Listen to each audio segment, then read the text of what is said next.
Hello everyone, स्वागत है आप सभी का लॉ एंड जुडिशरी क्लासेस में। मैं शिवांगी गुप्ता स्वागत करती हूँ आप सभी का आपके अपने इस यूट्यूब चैनल पे। कैसे हैं आप सब? उम्मीद करती हूँ आप सभी बहुत अच्छे हो और अपनी पढ़ाई को बहुत अच्छी तरीके से जारी रखते हो। आज हम बात करेंगे BNSS के चैप्टर नंबर 5 के बारे में और जानेंगे कि कैसे कैसे MCQ आपके एग्जाम में बनाए गए हैं इस चैप्टर से रिलेटेड, क्योंकि ये हमारा चैप्टर बहुत इंपॉर्टेंट है और इस चैप्टर से आपके एग्जाम में MCQ आते ही आते हैं। तो बहुत अच्छी तरीके से इसको देखिए, बेयर एट ले करके बैठिए और लगाते जाइए उसमें कि कैसे कैसे क्वेश्चन आपके एग्जाम में कहाँ से उठ करके आ रहे हैं। ठीक है, तो चलिए बिना किसी देरी के अपने क्लास को हम लोग स्टार्ट करते हैं। वीडियो शुरू करने से पहले एक जरूरी चीज, अगर आपको मेरे साथ जुड़ करके पढ़ना है तो बिल्कुल पढ़ सकते हैं और इसके लिए जो है बहुत सारे बैचेस चलाए जाते हैं, जैसे कि आपके LLB के सेमेस्टर के लिए ठीक है रिकॉर्डेड बैच चलाए जा रहे हैं जो मात्र 1000 रुपए में है। और अगर उसका केवल और केवल आपको PDF लेना है सेमेस्टर का, एक सेमेस्टर का, तो मात्र 500 रुपए में फीस। और अगर आपको मेरे साथ 1 to 1 पढ़ना है LLB के सेमेस्टर के लिए तो उसकी कीमत 5000 रुपए है। ठीक है, 5000 रुपए रखी गई है, चाहे आप ऑनलाइन पढ़े या ऑफलाइन। ठीक है, वैसे ही यूपी APO जुडिशरी की मंथली बैचेस चलाए जाते हैं मात्र 700 रुपए में। और अगर आपको यूपी APO के लिए केवल प्री को टारगेट करते हुए पढ़ना है तो उसकी कीमत मात्र 5000 रुपए रखी गई है, जिसमें हम लोग पूरी तरीके से सारे पांचों जो आपके पेपर हैं उसको कवर करेंगे, प्लस GK GS को भी कवर करेंगे। ठीक है, और अगर आप यूपी PCS, स्टेट PCS या यूपी SI RO ARO के लिए पढ़ना चाहते हैं लॉ के पेपर या GS, तो उसकी भी फीस मंथली मात्र 500 रुपए रखी गई है। कॉन्टेक्ट नंबर यहाँ दिया गया है। ठीक है, तो आप क्लास से जुड़ सकते हैं और पढ़ सकते हैं। ठीक है, तो यही एक छोटी सी इंफॉर्मेशन देनी थी मुझे आप लोगों को। शुरू करते हैं अपने आज के क्लास को। तो सबसे पहले देखा जाए तो क्या बता रहा है, व्यक्तियों की गिरफ्तारी, है ना, व्यक्तियों के गिरफ्तारी के संबंध में। और सेक्शन कहां से कहां तक है ये, तो आपका 35 से 62 जो है इसके बारे में प्रावधान करता है। चैप्टर कौन सा है हमारा, तो चैप्टर नंबर 5 है ये। ठीक है, चैप्टर नंबर 5 है जो इसके बारे में बात करता है कि किसी व्यक्ति को कैसे गिरफ्तार किया जाएगा और उसके क्या क्या प्रोसीजर होते हैं किसी व्यक्ति को अरेस्ट करने से रिलेटेड। ठीक है, तो चलिए पहले क्वेश्चन को हम लोग देखते हैं कि क्या कहता है हमारा पहला क्वेश्चन।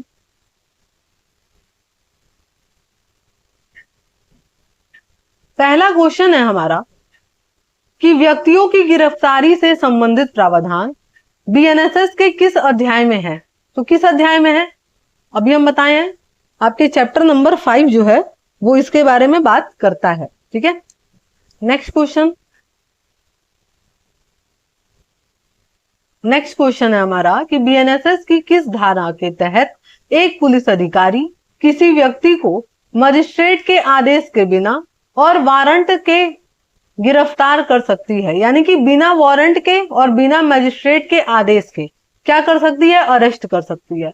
कौन बताता है ये, आपका सेक्शन 35 बताता है इसके बारे में। नेक्स्ट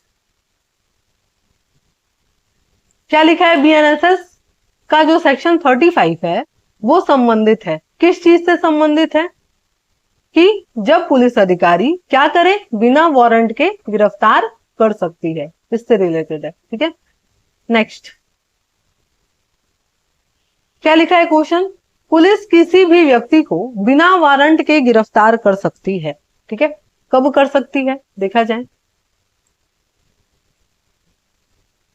पहला क्या लिखा है, जो पुलिस अधिकारी की उपस्थिति में संज्ञेय अपराध करता है, जो राज्य सरकार द्वारा जिसे अपराधी उद्घोषित किया गया है, A और B दोनों, और उपयुक्त में से कोई नहीं, तो A और B दोनों। ठीक है, जब आप 35 पढ़ेंगे तो उसमें बहुत अच्छी तरीके से डिटेल्ड में उसको समझाया गया है।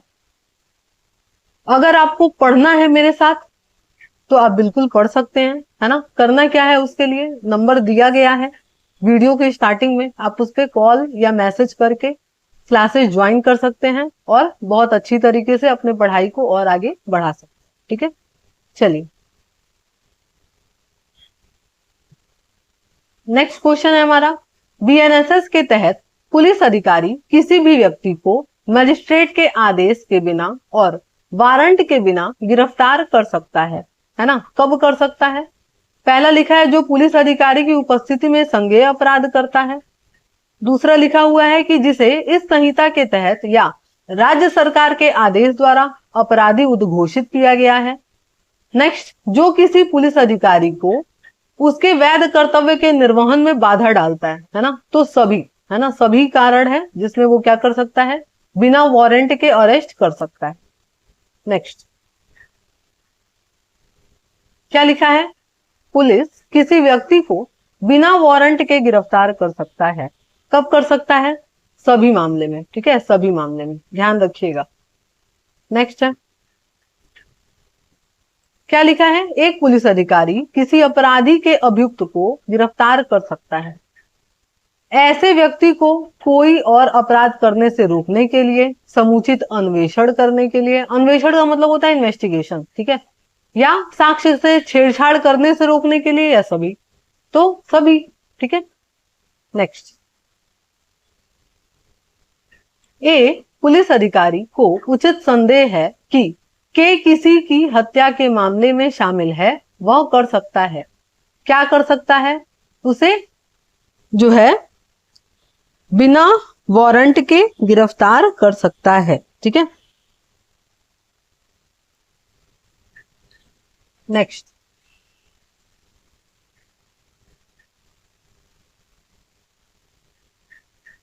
क्या लिखा हुआ है क्वेश्चन कि निम्नलिखित में से कौन सा पुलिस अधिकारी ऐसे व्यक्ति को बिना वारंट के गिरफ्तार कर सकता है जिस पर संघ के किसी सशस्त्र बल से अभित्यजक होने का संदेह हो। ठीक है, कौन कर सकता है? तो कोई भी पुलिस अधिकारी अरेस्ट कर सकता है। ठीक है, इसके लिए कोई स्पेसिफिक डिफाइन नहीं है कौन करेगा, कोई भी कर सकता है। ठीक है, नेक्स्ट,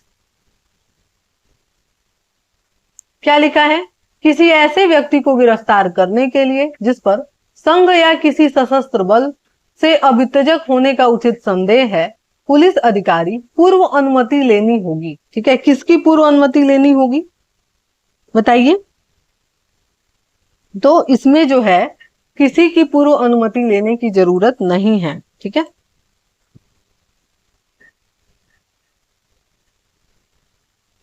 नेक्स्ट क्या लिखा है, यदि कोई व्यक्ति बीएनएसएस की धारा 35 के तहत उपसंजात होने के लिए नोटिस की शर्तों के पालन में विफल रहता है। कहने का मतलब क्या कि मान लीजिए किसी को बेल या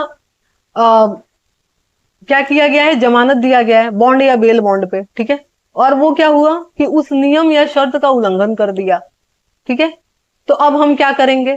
ठीक है, यानी कि वो पुलिस अधिकारी क्या करेगा? तो पहला लिखा हुआ है कि सक्षम न्यायालय द्वारा इस संबंध में पारित किए गए आदेशों के अधीन सूचना में उल्लिखित अपराध के लिए उसे गिरफ्तार कर सकता है। दूसरा कि सूचना में उल्लिखित अपराध के लिए उसे गिरफ्तार कर सकता है। नेक्स्ट, सूचना में उल्लिखित अपराध के लिए उसे गिरफ्तार नहीं कर सकता है। फिर लास्ट क्या है कि मजिस्ट्रेट के आदेश के बिना और वारंट के बिना उसे गिरफ्तार कर सकता है। तो पहला ही सही हो जाएगा, जो क्या लिखा है कि सक्षम न्यायालय द्वारा इस संबंध में पारित किए गए आदेशों के अधीन सूचना में उल्लिखित अपराध के लिए उसे क्या कर सकता है? अरेस्ट कर सकता है, यानी कि गिरफ्तार कर सकता है। ठीक है, नेक्स्ट,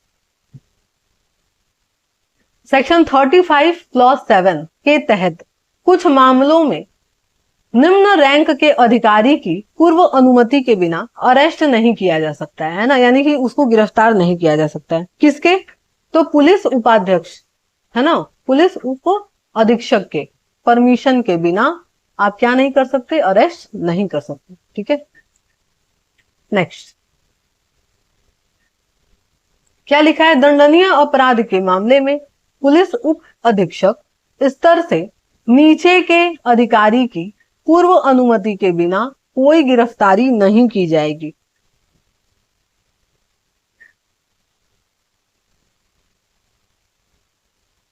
क्या लिखा है?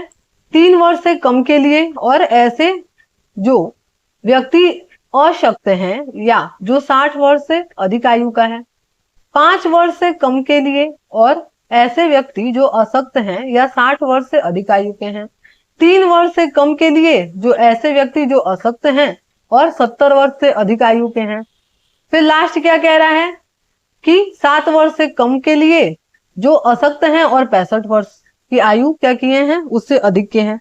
तो 3 वर्ष से कम का जो भी मैटर है और कोई व्यक्ति जो है अशक्त है यानी कि योग्य नहीं है कि वो आ सके कोर्ट में, ठीक है। मान लीजिए कि निशक्त है, अपाहिज है ना, बहुत सारे कंडीशन है, या फिर जो 60 साल से ऊपर के पर्सन है उनके लिए, ठीक है। तो ऑप्शन नंबर ए हो जाएगा। नेक्स्ट क्या लिखा है? असंज्ञेय मामलों में गिरफ्तारी बीएनएसएस की कौन सी धारा प्रावधान करती है कि असंज्ञेय अपराधों में शामिल कोई भी व्यक्ति जिसके विरुद्ध परिवाद किया गया है या विश्वसनीय सूचना प्राप्त हुई है उसके संबंध में उचित संदेह है उसे मजिस्ट्रेट के आदेश के बिना, माफ कीजिएगा, उसे मजिस्ट्रेट के आदेश या वारंट के बिना गिरफ्तार नहीं किया जा सकता। कौन बताता है आपका सेक्शन? तो 35 का क्लॉज नंबर 2 बताता है, ठीक है। नेक्स्ट क्या लिखा है? बीएनएसएस की कौन सी धारा नाम और निवास स्थान बताने से इनकार करने पे गिरफ्तार कर सकता है ना, यानी कि पुलिस अधिकारी अरेस्ट कर सकता है अगर कोई नाम या निवास स्थान नहीं बताया तो 39 जो है इसके बारे में बात करता है, क्या। नेक्स्ट क्या लिखा है? गिरफ्तारी की प्रक्रिया और गिरफ्तार करने वाले अधिकारी के कर्तव्य किस सेक्शन में बताया गया है इसके बारे में? तो आपके सेक्शन क्या है? 36 है, ठीक है। 36 में क्या बताया गया है? गिरफ्तारी का प्रोसीजर और जो अरेस्ट करने वाला आपका पुलिस अधिकारी है उसके क्या कर्तव्य हैं, ड्यूटीज हैं, इसके बारे में, ठीक है। नेक्स्ट क्या लिखा है? बीएनएसएस की धारा 36 के तहत गिरफ्तारी की सम्यक प्रक्रिया के लिए निम्नलिखित में से कौन सा आवश्यक अनिवार्यता नहीं है? क्या पहला कह रहा है कि पुलिस अधिकारी अपने नाम का सटीक पहचान रखेगा? बिल्कुल रखेगा, सही बात है। दूसरा क्या कह रहा है कि पुलिस अधिकारी को अपने नाम के दृश्यमान और स्पष्ट पहचान धारण करना है, ये भी सही है। तीसरा क्या कह रहा है कि पुलिस अधिकारी गिरफ्तार किए गए व्यक्ति द्वारा प्रति हस्ताक्षरित गिरफ्तारी का ज्ञापन तैयार करेगा, ये भी सही है। नेक्स्ट क्या कह रहा है कि पुलिस अधिकारी गिरफ्तार किए गए व्यक्ति को सूचित करेगा कि उसे पूछताछ के दौरान विधिक सलाह का अधिकार है, ठीक है। तो ये जो है आपके 36 में ये वाली प्रक्रिया नहीं है ना, ये किसी और में, ये इसमें नहीं आएगा। क्लियर है? सेक्शन एक एक अच्छे से पढ़िए और अगर आपको कोई भी दिक्कत है कि आप बेयर एक्ट आपको नहीं समझ में आता, उसके लैंग्वेज नहीं समझ में आते हैं, आप पढ़ नहीं पा रहे हैं किसी रीजन से, तो मुझे बताइए, ठीक है। या आप चाहते हैं कि कोर्सेज लेना तो बिल्कुल ले सकते हैं, उसमें मैं बहुत अच्छी तरीके से, अगर आपको केवल प्री के लिए पढ़ना है, केवल बेयर एक्ट, तो बिल्कुल पढ़ सकते हैं मेरे साथ, या प्री प्लस मेंस के लिए पढ़ना है तो वो भी पढ़ सकते हैं आप मेरे साथ, ठीक है। और उसमें बहुत अच्छी तरीके से बेयर एक्ट के लैंग्वेज को एकदम आसान करके मैं पढ़ाती हूँ, तो जुड़ सकते हैं क्लासेस से। चलिए, तो ऑप्शन नंबर क्या हो जाएगा? डी, ठीक है। नेक्स्ट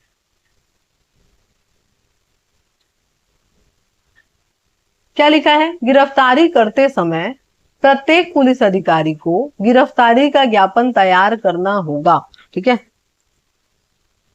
पहला क्या कह रहा है? कम से कम 2 साक्ष्यों द्वारा प्रमाणित जिनमें से एक गिरफ्तार परिवार का सदस्य हो। दूसरा, कम से कम 2 साक्ष्यों द्वारा प्रमाणित जिनमें से एक गिरफ्तार किए गए व्यक्ति के परिवार का सदस्य और दूसरा उस परिक्षेत्र में रहने वाला कोई प्रतिष्ठित व्यक्ति जहां गिरफ्तारी की गई है। नेक्स्ट, कम से कम एक साक्षी द्वारा सत्यापित जो गिरफ्तार किए गए व्यक्ति के परिवार का सदस्य है या उस परिक्षेत्र द्वारा जो सम्मानित कोई सदस्य है जहां गिरफ्तारी की गई है, गिरफ्तार किए गए व्यक्ति द्वारा प्रति हस्ताक्षरित किया जाएगा। तो ऑप्शन नंबर सी ही सही है, ठीक है। कम से कम एक चाहिए और या तो उसके परिवार के किसी सदस्य द्वारा हो या वहां का कोई प्रतिष्ठित व्यक्ति द्वारा क्या किया जाए? प्रति हस्ताक्षरित कराया जाए, ठीक है। नेक्स्ट क्या लिखा है कि किसी गिरफ्तार व्यक्ति की गिरफ्तारी के ज्ञापन पर एक सदस्य द्वारा हस्ताक्षरित और सत्यापित होना आवश्यक है। किसके द्वारा बताइए? तो उसके परिवार द्वारा या उसके परिषद के किसी सदस्य द्वारा और गिरफ्तार व्यक्ति द्वारा प्रति हस्ताक्षरित। ठीक है, तो ऑप्शन नंबर डी सही हो जाएगा। नेक्स्ट क्या लिखा है? यदि गिरफ्तारी का ज्ञापन परिवार के सदस्य द्वारा प्रमाणित नहीं है तो गिरफ्तार करने वाला पुलिस अधिकारी गिरफ्तार व्यक्ति को सूचित करेगा। क्या सूचित करेगा बताइए? तो उसे अधिकार है कि वह किसी नातेदार या मित्र को उसके बारे में क्या करे, जानकारी दे सके कि वो उसकी क्या हुई है, गिरफ्तारी हो गई है। ठीक है, ऐसी सूचना देने के लिए उसके अधिकार हैं और वो दे सकता है। ठीक है, चलिए नेक्स्ट है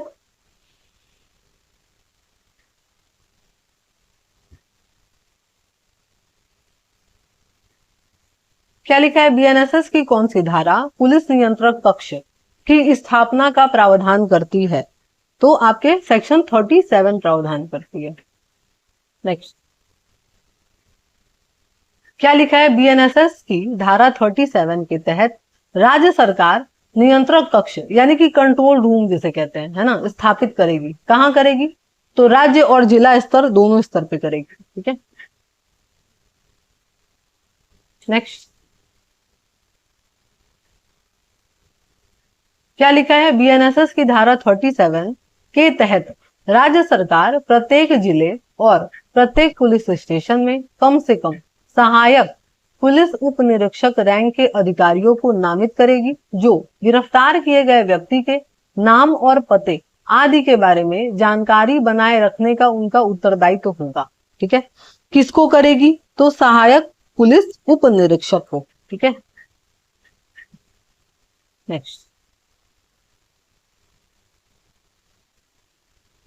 क्वेश्चन, बीएनएसएस की धारा 37B के तहत उल्लिखित जानकारी प्रदर्शित की जाएगी। कहां प्रदर्शित की जाएगी? तो आपके प्रत्येक पुलिस स्टेशन और जिला मुख्यालय पर। ठीक है, नेक्स्ट किस प्रावधान के तहत गिरफ्तार व्यक्ति को पूछताछ के दौरान अपने पसंद के अधिवक्ता से मिलने का अधिकार है? ठीक है, तो किस धारा के तहत है? सेक्शन 38 के तहत। ठीक है, नेक्स्ट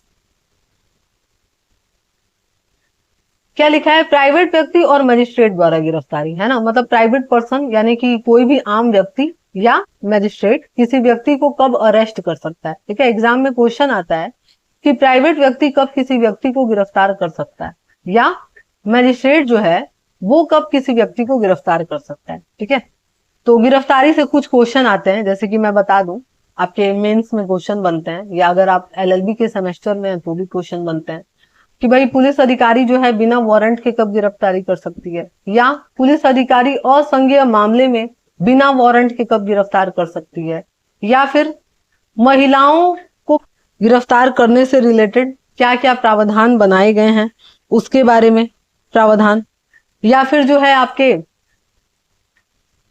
किसी व्यक्ति को जो है कोई प्राइवेट पर्सन कब गिरफ्तार कर सकता है या मजिस्ट्रेट कब कर सकता है। ठीक है, कुछ बेसिक क्वेश्चन है जो आपके एग्जाम में बनाए जाते हैं इससे रिलेटेड। ठीक है, चलिए हम लोग अपने पॉइंट पे आते हैं। तो कौन सा सेक्शन है, क्या लिखा है कि किसी प्राइवेट व्यक्ति संज्ञेय अपराध में किसी व्यक्ति को गिरफ्तार करने का अधिकार है ना, किस धारा में है? तो धारा 40। नेक्स्ट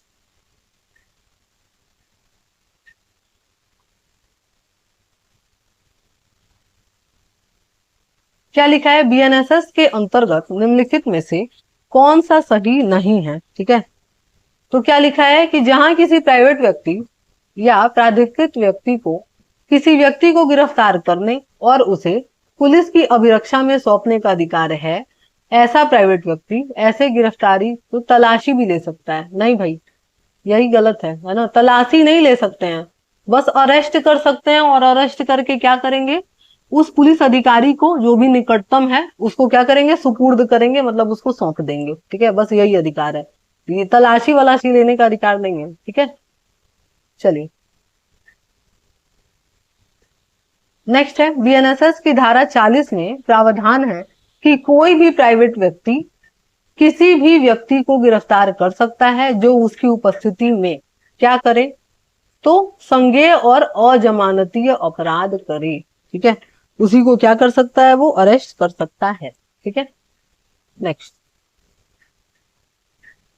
क्या लिखा है, जब कोई प्राइवेट व्यक्ति किसी अपराधी को गिरफ्तार करता है तो उसे कितने समय बाद गिरफ्तार किए गए व्यक्ति को पुलिस अधिकारी को सौंपना होगा, है ना। तो बताइए 6 घंटे के अंदर, ठीक है, 6 घंटे के भीतर क्या करना है, इसको पुलिस अधिकारी को सौंप देना है। नेक्स्ट क्या लिखा है, जब कोई प्राइवेट व्यक्ति किसी अपराधी को गिरफ्तार करता है और ऐसे व्यक्ति को किसी पुलिस अधिकारी को सौंप देता है और यह मानने का कारण है कि ऐसे अपराधी सेक्शन 35 क्लॉज 1 के प्रावधानों के अंतर्गत आता है, तो ऐसा पुलिस अधिकारी क्या करेगा, उसे बताइए, उसे अभिरक्षा में ले लेगा। ठीक है, यानी कि कस्टडी में ले लेगा। नेक्स्ट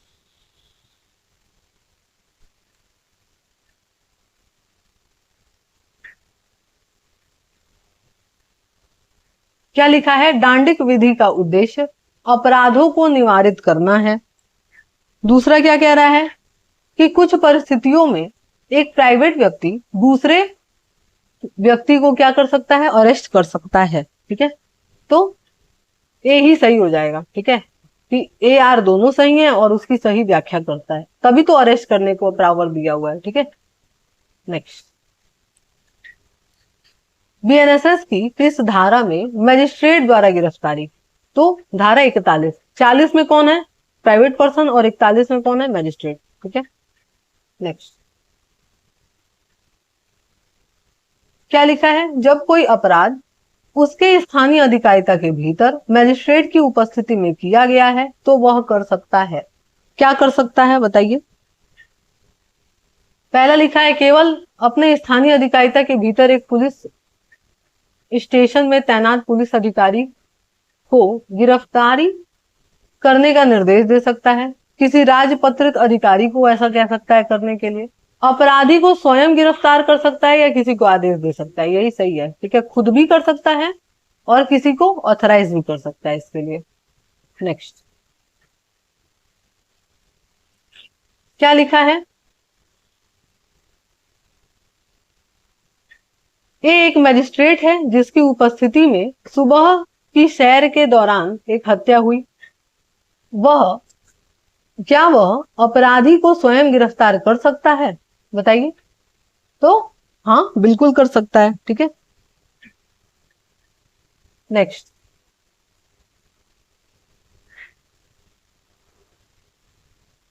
क्या लिखा है, सुमेलित करना है। ठीक है, सुमेलित करना है सेक्शन वाइज कि किस धारा में कौन सी बातें कही गई हैं। ठीक है, इसको हम थोड़ा छोटा कर लेते हैं ताकि आपको दिखाई दे। दिख रहा है क्या लिखा है, पहला आपका सबसे आसान क्या लग रहा है आपको, बताइए कि प्राइवेट व्यक्ति किसी व्यक्ति को कब गिरफ्तार कर सकता है। सबसे आसान तो यही है ना। तो अगर आप सी का चौथा करिए, ठीक है, यानी कि सी का 4, फिर मजिस्ट्रेट कब गिरफ्तार कर सकता है अभी हम लोग देखे हैं, तो डी का तीसरा। उसके बाद क्या लिखा है कि पुलिस कंट्रोल रूम, है ना, ये कहां है, तो आपके हम लोग देखे थे कि आपके 37 में था, है ना, 37, यानी कि बी का क्या हो गया आपका 1 और 2, है ना। गिरफ्तारी का ज्ञापन यानी कि कैसे अरेस्ट किया जाएगा, वो आपके 36 में था। तो 2143 देखा जाए कहां है, 2143, ऑप्शन नंबर बी। ठीक है, ऑप्शन नंबर बी सही हो जाएगा। नेक्स्ट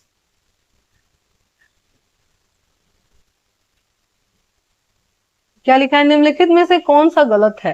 ठीक है, क्या गलत है, लिखा है मजिस्ट्रेट व्यक्ति को गिरफ्तार कर सकता है। फिर लिखा है कि एक प्राइवेट व्यक्ति किसी व्यक्ति को गिरफ्तार कर सकता है। फिर लिखा है कि एक पुलिस अधिकारी किसी व्यक्ति को गिरफ्तार कर सकता है। उपयुक्त में से कोई नहीं। तो भाई देखा जाए तो यहाँ पे क्या हो जाएगा कि डी ही हो जाएगा, ठीक है, क्योंकि कोई गलत है ही नहीं। ठीक है, नेक्स्ट क्या लिखा है, न्यायिक मजिस्ट्रेट बीएनएसएस के सेक्शन 41 के अनुसार किसी भी व्यक्ति को गिरफ्तार कर सकता है। पहला, जब कोई अपराधी किसी मजिस्ट्रेट की उपस्थिति में उसके स्थानीय अधिकारिता के भीतर क्या करता है, कोई अपराध कर रहा है। फिर जब कोई अपराध मजिस्ट्रेट की उपस्थिति में यहां तक कि उस स्थानीय अधिकारिता से परे भी, तो बताइए भाई परे नहीं है ना, उसके स्थानीय अधिकारिता में रहेगा तभी। ठीक है, तो ऑप्शन नंबर 1 ध्यान रखिएगा, ऐसा नहीं है कि फ्लो फ्लो में सी लगा दे। ठीक है, तो अच्छे से पढ़िए सेंटेंस को। नेक्स्ट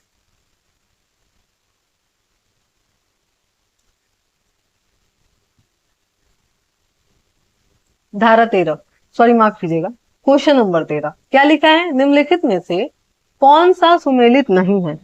क्या सुमेलित नहीं है, तो पहला लिखा है आपका संज्ञेय मामलों की सूचना, दूसरा लिखा है आपका मजिस्ट्रेट द्वारा गिरफ्तारी। तो अगर आपको बाकी सेक्शन नहीं भी याद है पर आपको ये पता है कि मजिस्ट्रेट द्वारा गिरफ्तारी किसमें की जाती है, तो 41 है ना, इसका मतलब यही जो है क्या है, गलत है ना, तो ऑप्शन हमारा यही निकल जाएगा। फिर भी मान लीजिए आपको ये पता है कि वारंट के बिना कब गिरफ्तार करेगा, 35 है, ये दोनों नहीं भी पता है, फिर भी आपको ये तो पता है ना कि ये गलत है, क्योंकि 40 में क्या है कि प्राइवेट पर्सन कब अरेस्ट कर सकता है ना, तो ऑप्शन नंबर बी हो जाएगा। नेक्स्ट क्या लिखा है, सशस्त्र बलों के सदस्यों का गिरफ्तारी से संरक्षण। बीएनएसएस के कौन सी धारा जो है वो इसके बारे में बताती है कि सशस्त्र बलों को जो है गिरफ्तारी से संरक्षण मिला हुआ है। कौन सी धारा बताती है, सेक्शन 42 बताती है। ठीक है, नेक्स्ट क्या लिखा है, सेक्शन 42 के तहत किसको संरक्षण प्राप्त है, अभी हम लोग देखे हैं है ना, किसको प्राप्त है, सशस्त्र बलों के सदस्यों को।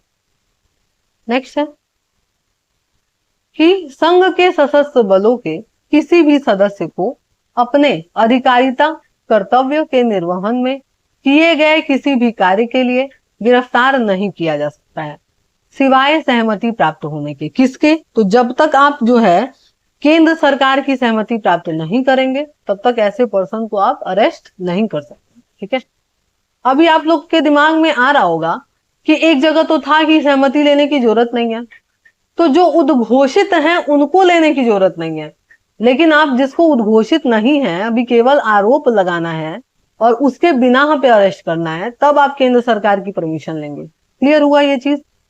चलिए अब क्या कह रहा है, गिरफ्तारी कैसे की जाएगी, है ना, इसका प्रोसीजर कहाँ है, प्रक्रिया कहाँ है, तो सेक्शन 43 में है। ठीक है, कि कैसे आप किसी पर्सन को अरेस्ट करेंगे इसके बारे में कौन बताता है, सेक्शन 43 बताता है। नेक्स्ट है,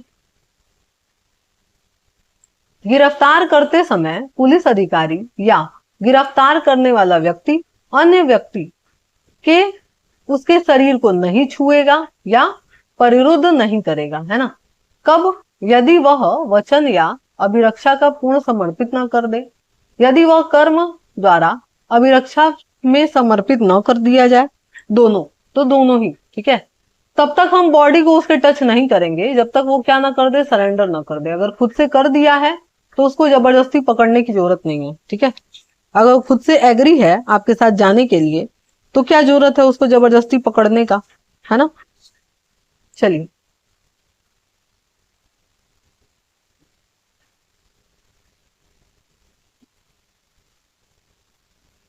क्या लिखा है नेक्स्ट क्वेश्चन, कि बीएनएसएस की निम्नलिखित में से कौन सी धारा पुरुष पुलिस अधिकारी द्वारा महिला को क्या करना है, गिरफ्तारी के समय नहीं छूने के बारे में बताया गया है। कौन बताता है, तो सेक्शन 43 का क्लॉज नंबर 1 ये बात करता है। ठीक है, नेक्स्ट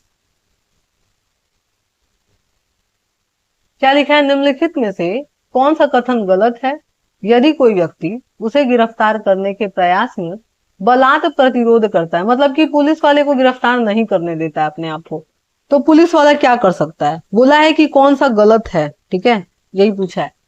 तो देखा जाए तो ऑप्शन नंबर बी गलत है। ये लिखा है कि ऐसे पुलिस अधिकारी क्या कर सकता है? उसकी मृत्यु कारित कर सकता है, भले ही उसने कोई अपराध किया हो। किसी भी अपराध में नहीं कर देंगे, ठीक है, तो ये चीज सही नहीं है भाई। चोरी करे रहेगा और आप उसको जान से मार देंगे, कहां से सही है ये, है ना? सजा भी 3 साल का है, ठीक है, तो ऑप्शन नंबर बी सही हो जाएगा। नेक्स्ट लिखा है बीएनएसएस की निम्नलिखित में से कौन सी धारा यह प्रावधान करती है कि पुलिस अधिकारी अपराध की प्रकृति और गंभीरता को ध्यान में रखते हुए किसी व्यक्ति को गिरफ्तार करते समय हथकड़ी का प्रयोग किया जा सकता है?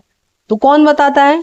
सेक्शन 43 का क्लॉज 3 बताता है, ठीक है। इसमें बहुत सारी कैटेगरी है कि अगर कोई जो है रेप का दोषी है, हत्या का है ना, या फिर जो है आपके सिंडिकेट का मेंबर है, या उसने जो है भारत सरकार के अगेंस्ट कोई जो है युद्ध वगैरह कर दिया है, ठीक है, डकैती गिरोह का सदस्य है, तो इन सब कंडीशन में जो भी गंभीर प्रकृति के अपराध हैं उस कंडीशन में क्या कर सकता है? हथकड़ी का यूज कर सकता है, ठीक है। नेक्स्ट क्या लिखा है? बीएनएसएस के अनुसार पुलिस अधिकारी किस अपराध या परिस्थिति में किसी व्यक्ति को गिरफ्तार करते समय हथकड़ी का यूज कर सकता है? ठीक है, तो सारे में, ठीक है। अभ्यासिक अपराधी है, मतलब आदतन है, करता ही रहता है, ठीक है। आतंकवादी कृत्य कर रहा है, मतलब अपराधी है। नशीली दवाओं का जो है संबंधित कोई अपराध कर रहा है, इन सब कंडीशन में क्या कर सकता है? अरेस्ट कर सकता है, और विथ हथकड़ी, ठीक है। नेक्स्ट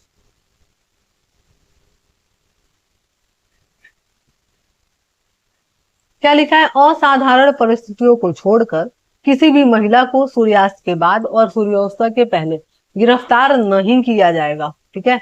और जहां ऐसी गिरफ्तारी की भी जा रही है तो महिला पुलिस अधिकारी द्वारा किसकी पूर्व अनुमति से? तो प्रथम वर्ग न्यायिक मजिस्ट्रेट की पूर्व अनुमति से ही अरेस्ट किया जाएगा, ठीक है। नेक्स्ट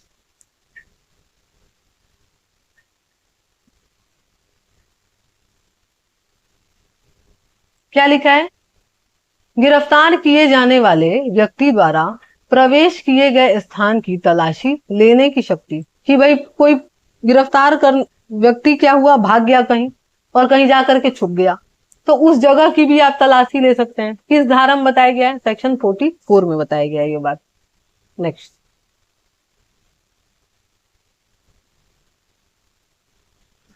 क्या लिखा है? किसी व्यक्ति को उस अपार्टमेंट के भीतर से गिरफ्तार करने के लिए उसमें गिरफ्तार किए जाने वाले व्यक्ति प्रवेश करने के लिए उचित रूप से माना जाता है, उसे गिरफ्तार करने का अधिकार रखने वाले पुलिस अधिकारी क्या कर सकता है? तो उस अपार्टमेंट में रहने वाले व्यक्ति से वहां आबद्ध प्रवेश, यानी कि बिना किसी बाधा के प्रवेश करने और ऐसे पुलिस अधिकारी द्वारा तलाशी लेने का समुचित आधार है, ठीक है। और क्या कर सकता है? वो उसे अरेस्ट कर सकता है, ठीक है।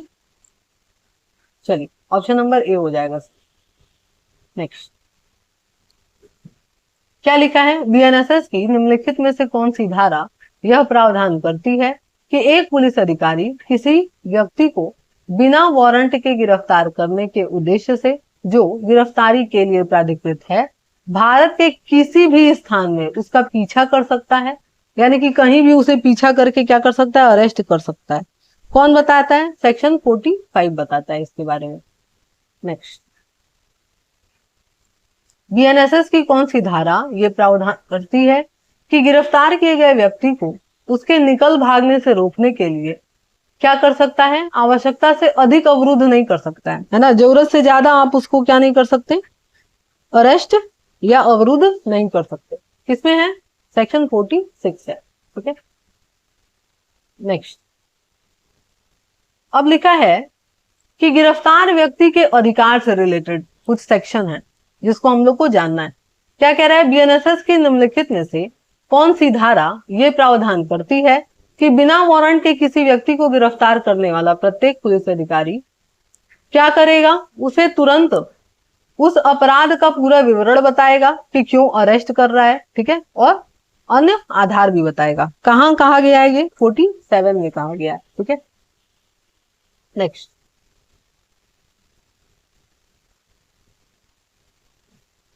क्या लिखा है? बीएनएसएस के किस प्रावधान में के तहत पुलिस अधिकारी को गिरफ्तार किए गए व्यक्ति को उसकी गिरफ्तारी के आधार यदि अपराध जमानती है तो जमानत लेने की सूचना देगा?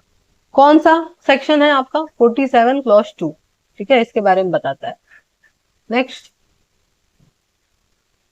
क्या लिखा है? बीएनएसएस की कौन सी धारा गिरफ्तार करने वाले व्यक्ति पर गिरफ्तारी आदि के बारे में उसके नातेदार को सूचित करने का दायित्व बताया गया है? कहा? सेक्शन 48 में। ठीक है, नेक्स्ट है। क्या लिखा है? इस संहिता के तहत कोई भी गिरफ्तार करने वाला प्रत्येक पुलिस अधिकारी या अन्य व्यक्ति तुरंत ऐसी गिरफ्तारी और उस स्थान के बारे में जानकारी देगा जहां व्यक्ति को गिरफ्तार करके रखा गया है। ठीक है, किसको देगा? तो उसके किसी नातेदार, मित्र, है ना, या उस जिले के जो नामित पुलिस अधिकारी या अन्य व्यक्ति क्या करेगा? सूचना देगा। ठीक है, नेक्स्ट। क्या लिखा है? कौन सी धारा उस मजिस्ट्रेट पे बाध्यता लगाती है कि जिसके सामने ऐसे गिरफ्तार व्यक्ति को हाजिर किया जाता है ताकि उसे समाधान हो जाए कि सेक्शन 41 क्लॉज, सॉरी माफ कीजिएगा, 48 क्लॉज 1 और 2 की आवश्यकताओं का अनुपालन किया गया है ना, कि भाई मजिस्ट्रेट ये चेक करेगा कि पालन किया गया है कि नहीं रूल रेगुलेशन का। तो किसमें बताया गया है ये? सेक्शन 48 क्लॉज 4 में। ठीक है, 48 क्लॉज 4 में। नेक्स्ट क्वेश्चन है, गिरफ्तार व्यक्ति के अधिकारों के संबंध में सही कथन बताइए, है ना, क्या सही है? लिखा है, बिना वारंट के गिरफ्तार किए गए व्यक्ति को अधिकार है पहला कि वो क्या कर सकता है कि पहला उस अपराध के विवरण के बारे में सूचना किए जाए जिसके लिए उसे गिरफ्तार किया गया है। फिर लिखा है कि जिसके द्वारा नामित किसी नातेदार, मित्र को गिरफ्तारी की सूचना। ठीक है, तो दोनों ही सही है। तीसरा चौथा भी देख लिया जाए हम लोग, क्या है? तीसरा क्या कह रहा है कि उसकी पसंद के अधिवक्ता यानी कि वकील से पूछताछ के दौरान जो है उपस्थित रहेगा। फिर चौथा क्या कह रहा है? किसी चिकित्सा अधिकारी द्वारा चिकित्सा परीक्षण कराया जाएगा, है ना। तो क्या कह रहा है? सही है। तो देखा जाए तो इसमें जो है आपका सी जो है वो सही हो जाएगा। ठीक है, क्योंकि जो पूछताछ के दौरान वकील उपस्थित रहेगा तो उसमें बताया गया संपूर्ण पूछताछ के दौरान नहीं, है ना, और ये किसी और ही सेक्शन में बताया गया है, इसमें नहीं बताया गया है ना। चलिए, वैसे देखा जाए तो सारे ही सही है, लेकिन यहाँ पे जो है संपूर्ण पूछताछ के दौरान नहीं अगर लिख दिया जाता तो ज्यादा उचित हो जाता। ठीक है, तो ऑप्शन नंबर सी ही सही मानिए। अगर ऐसे लिख दे कि संपूर्ण पूछताछ के दौरान नहीं, तब चारों ही सही है। ठीक है, तब यहाँ तीसरा भी लगा लीजिएगा। ठीक है, चलिए,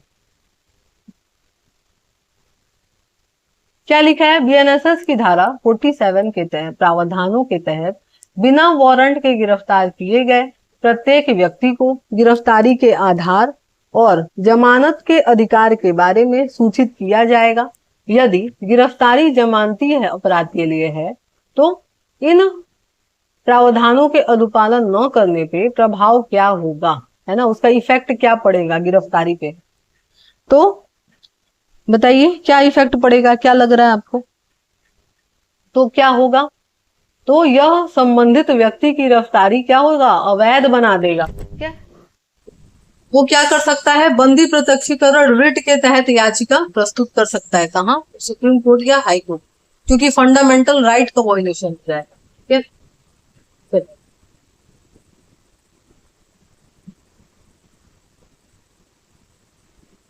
क्या लिखा है? गिरफ्तार करने वाले प्रत्येक पुलिस अधिकारी ऐसी गिरफ्तारी के संबंध में जानकारी देनी होगी। वह स्थान जहां से व्यक्ति को गिरफ्तार किया गया, तो कहां से, तो किसको दिया जाएगा जानकारी? उसके जो भी मित्र, नातेदार हैं, अन्य व्यक्ति जो नामित किया गया, या उसको क्या करेगा? जानकारी देना होगा। बीएनएसएस की निम्नलिखित में से कौन सी धारा गिरफ्तार व्यक्ति की तलाशी के संबंध में बात करता है। कौन बात करता है? सेक्शन 49 बात करता है। नेक्स्ट,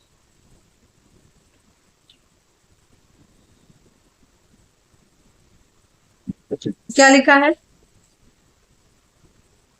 बीएनएसएस की कौन सी धारा गिरफ्तारी के बाद आक्रमण आयुधों को अभिग्रहण करने की शक्ति, जैसे मान लीजिए किसी को अरेस्ट किया गया और उसके पास से जो है घातक हथियार वगैरह मिल गए, तो उसको जो है अपने पास जो है रखने की शक्ति प्रदान करता है। कौन सी धारा? सेक्शन 50। क्या कह रहा है? बीएनएसएस की निम्नलिखित में से कौन सी धारा पुलिस अधिकारी की प्रार्थना पर चिकित्सा व्यवसायी द्वारा अभियुक्त की परीक्षा का प्रावधान करता है? ठीक है, कौन सी धारा करता है? तो सेक्शन 51 करता है। नेक्स्ट, बीएनएसएस की निम्नलिखित में से कौन सी धारा यह प्रावधान करती है कि किसी महिला के शरीर की परीक्षा केवल महिला रजिस्ट्रीकृत चिकित्सा व्यवसायी के पर्यवेक्षण में ही की जाएगी? तो ये बात कौन बताता है? तो सेक्शन आपका 51 का क्लॉज नंबर 2 बताता है ये बात।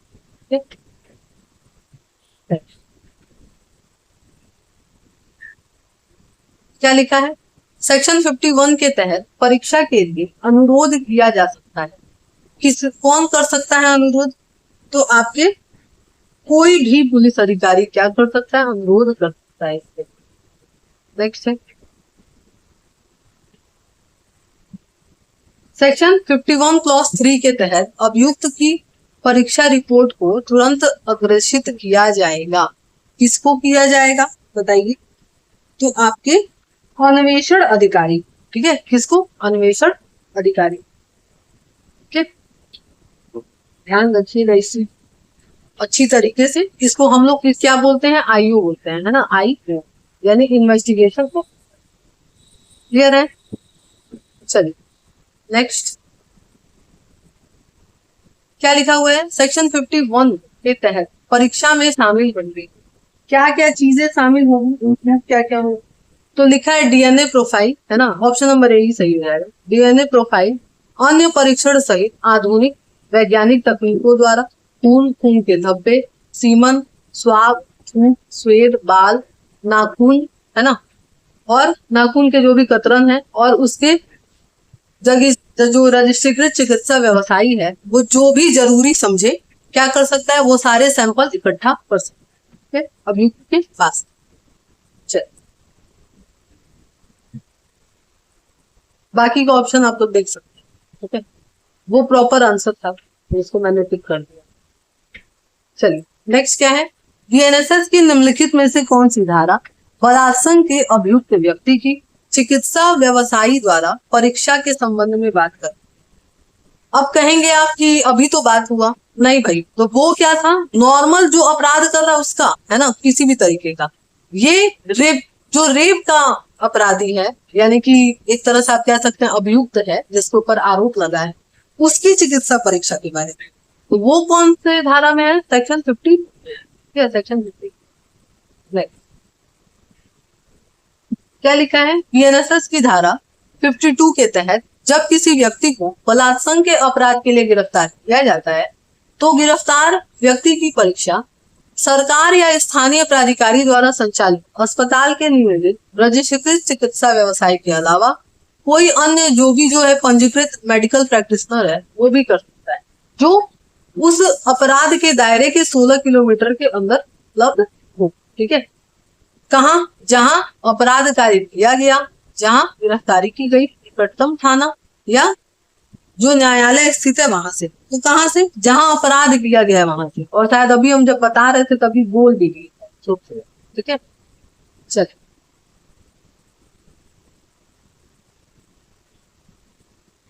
क्या लिखा है? सेक्शन 52 के तहत परीक्षा करने वाला रजिस्ट्रीकृत चिकित्सा व्यवसायी निम्नलिखित विवरण वाली परीक्षा की एक रिपोर्ट तैयार करेगा, है ना? और उसमें क्या क्या रहेंगे जिस रिपोर्ट को तैयार करेगा? तो ये सभी रहे। ठीक है, सभी। नेक्स्ट,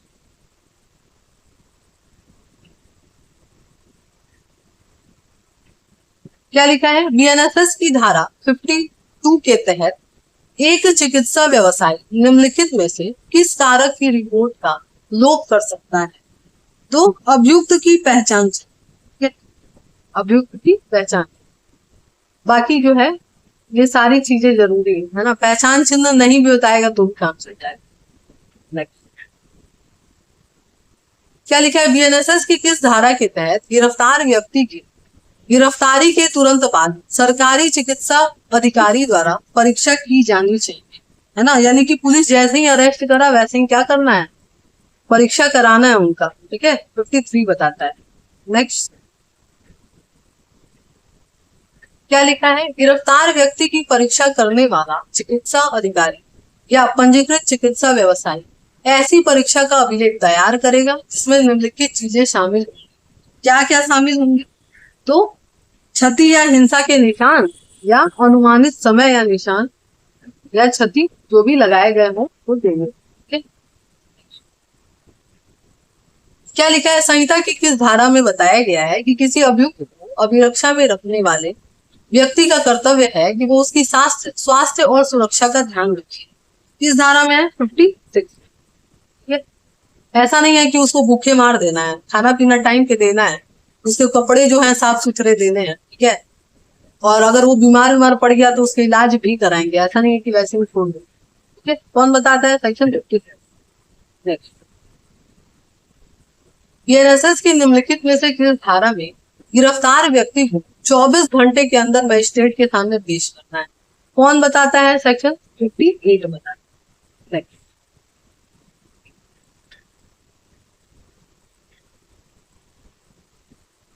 क्या लिखा है, कौन सी धारा बताती है कि पुलिस को गिरफ्तारियों की रिपोर्ट कार्यपालक मजिस्ट्रेट को क्या करना है, भेजना है?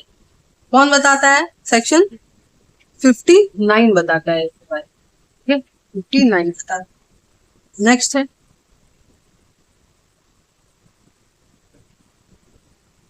क्या लिखा है, बिना वारंट के गिरफ्तार किए गए व्यक्ति की रिपोर्ट पुलिस स्टेशन के भार साधक अधिकारी को दी जाएगी। कहाँ दी जाएगी, तो या तो जिला मजिस्ट्रेट या उपखंड मजिस्ट्रेट या जो भी जिला मजिस्ट्रेट यानी कि डीएम ने जिसको भी ऑथराइज किया है, ऑप्शन नंबर 2। नेक्स्ट है, कौन सा सही है, तो क्या लिखा है कि पुलिस अधिकारी बिना वारंट के गिरफ्तार किए गए व्यक्ति अनावश्यक देरी के मजिस्ट्रेट के सामने ले जाएगा। तो देखा जाए तो यही जो है हमारा सही हो जाएगा, यही सही, बाकी ऑप्शन आप चाहें तो पढ़िए। चलो नेक्स्ट, निम्नलिखित कथनों पे विचार कीजिए। क्या लिखा है, पुलिस अधिकारी अभियुक्त की गिरफ्तारी की जानकारी उसके नातेदार और मित्र को देने के लिए बाध्य नहीं है। सही है, बताइए, बिल्कुल नहीं, गलत है। दूसरा क्या कह रहा है, एक रजिस्ट्रेट चिकित्सा व्यवसायी पुलिस द्वारा ऐसी परीक्षा के भेजे के लिए क्या हुआ, जो बलात्संग के अभियुक्त व्यक्ति हैं की परीक्षा करने में बल का प्रयोग नहीं करेगा। तो भाई दोनों ही गलत है, क्यों नहीं करेगा, है ना, रेपिस्ट है अगर वो और आरोप लगा हुआ है तो बल का प्रयोग बिल्कुल करेगा। ठीक, चलिए नेक्स्ट,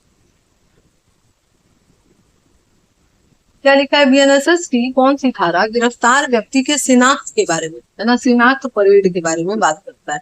कौन बात करता है, आपका सेक्शन 54। और आपका जो BSA है यानी कि भारतीय साक्ष्य अधिनियम, इसका सेक्शन 7 इसके बारे में बात करता है। ठीक है, चलिए, पहचान परेड निम्नलिखित क्षेत्र से संबंधित, किस क्षेत्र से, तो इन्वेस्टिगेशन। ठीक है, इन्वेस्टिगेशन के टाइम ही होता है। अब क्या होता है ये आप जब लेक्चर में पढ़ेंगे तो आपको पता चलेगा। आगे क्या लिखा है, पहचान परीक्षा परेड का निर्देशन निम्नलिखित क्षेत्राधिकार वाले न्यायालय द्वारा किया जा सकता है। किसके द्वारा, तो पुलिस स्टेशन के भार साधक अधिकारी। नेक्स्ट है, क्या लिखा है, अपराध करने के आरोप में गिरफ्तार किए गए व्यक्ति को संबंधित पुलिस स्टेशन के भार साधक अधिकारी के अनुरोध पर अधिकारिता वाले न्यायालय द्वारा निर्देशित किया जा सकता है कि वह किसी ऐसे व्यक्ति द्वारा पहचान परीक्षण कराए जिसने अपराध करने वाले कृत्यों को देखा है और अपराधी की गुप्त पहचान क्या कर सकता है, रखी जा सकती है।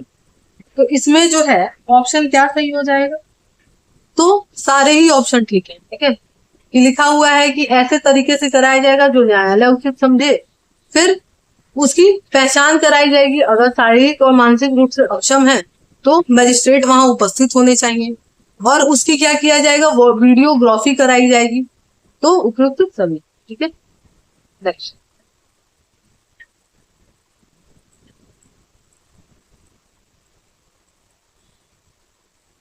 क्या लिखा है, यदि गिरफ्तार किए गए व्यक्ति की पहचान करने वाला व्यक्ति मानसिक या शारीरिक रूप से अक्षम है तो कौन निगरानी करेगा, तो आपके न्यायिक मजिस्ट्रेट निगरानी करेंगे। ठीक है, और ये अभी हम बताए भी। नेक्स्ट है कि जब पुलिस अधिकारी अपने अधीनस्थ को बिना वारंट के गिरफ्तार करने के लिए प्रतिनियुक्त करता है तो कौन सी प्रोसीजर अपनाई जाती है, सेक्शन 55 का प्रोसीजर। नेक्स्ट क्या लिखा है, बीएनएसएस की कौन सी धारा यह प्रावधान करती है कि पुलिस अधिकारी द्वारा गिरफ्तार किए गए किसी व्यक्ति को उसके स्वयं के बंधपत्र या जमानत पत्र पर मजिस्ट्रेट के विशेष आदेश के अलावा उन्मोचित नहीं किया जा सकता। कौन सी धारा बताती है, धारा 60। नेक्स्ट क्या लिखा है, यदि कोई व्यक्ति विधिपूर्ण अभिरक्षा से भाग जाता है तो वह व्यक्ति जिसकी अभिरक्षा से वो भागा है उसकी तुरंत पीछा कर सकता है। कहाँ तक पीछा कर सकता है, तो भारत में कहीं भी भाग गया है उसको पकड़ेगा और अरेस्ट करके वापस लाएगा। ठीक है, तो चलिए यहाँ पे हमारा ये वाला चैप्टर कंप्लीट होता है। तो चलिए, उम्मीद है कि आज का एमसीक्यू वाला लेक्चर आपको पसंद आया होगा। अगर पसंद आया है तो वीडियो को लाइक जरूर करिएगा, और चैनल को सब्सक्राइब नहीं किया है तो सब्सक्राइब कर लीजिए, बेल आइकन को प्रेस कर दीजिए ताकि जब भी आपके वीडियो आए सबसे पहले उसका नोटिफिकेशन मिल जाए। साथ ही साथ वीडियो को ज्यादा से ज्यादा लोगों को शेयर करिए ताकि सभी लोग इसका बेनिफिट उठा सकें। ठीक है, तो चलिए मिलेंगे नेक्स्ट क्लास में।